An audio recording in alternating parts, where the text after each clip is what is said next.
datang di Cantika Heboh Channel dengan berbagai informasi berita politik, hiburan, dan mitos yang dikemas penting, tapi berisi yang akan menghibur Anda. Jangan lupa subscribe dan share.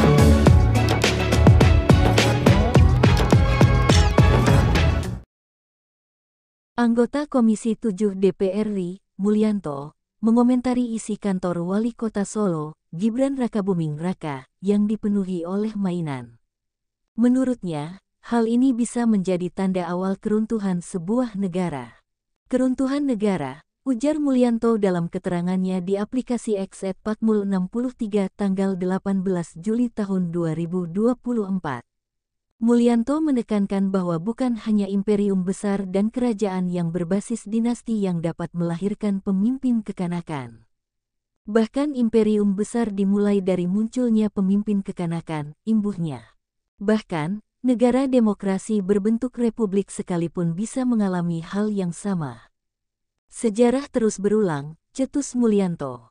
Bukan hanya imperium besar dan kerajaan, kata Mulyanto, yang berbasis dinasti dapat memunculkan pemimpin kekanakan. Yang berbasis dinasti dapat memunculkan pemimpin kekanakan, tukasnya. Ia baru sadar, ternyata negara demokrasi yang berbentuk republik sekalipun dapat seperti itu. Ternyata negara demokrasi yang berbentuk republik sekalipun dapat seperti itu. Aneh, tapi nyata, tandasnya. Sebelumnya, loyalis Ganjar Pranowo, John Sitorus, membandingkan antara Wakil Presiden, Wapres pertama, Muhammad Hatta dengan Gibran Rakabuming Raka. Dikatakan John, Wapres pertama, Bung Hatta bahkan sampai mendirikan perpustakaan pribadi karena ruang kerjanya penuh dengan buku yang menginspirasi pikirannya. Sementara, kata dia, Wapres ke-14, Gibran juga banyak koleksinya, tapi mainan. Bahkan tak terlihat buku bacaan apapun di meja kerjanya. Pikirannya hanya terinspirasi oleh mainan, bukan ide, bukan gagasan, bukan karya, bukan pula soal leadership, ujar John dalam keterangannya di aplikasi X @miduk17 tanggal 18 Juli tahun 2024. Melihat perbedaan di antara keduanya, John mengaku tidak heran jika Gibran menghalalkan segala cara untuk mendapatkan jabatannya. Apapun akan digeruduk, termasuk melabrak undang-undang sekalipun, cetusnya. Dijelaskan John, Gibran tidak lebih dari seorang anak-anak. Tidak memiliki pertimbangan etika dan moral. Apalagi jika orang tuanya tak memberi pelajaran etika. Bila keinginannya tidak dipenuhi, maka dia biasanya akan merengek, tukasnya.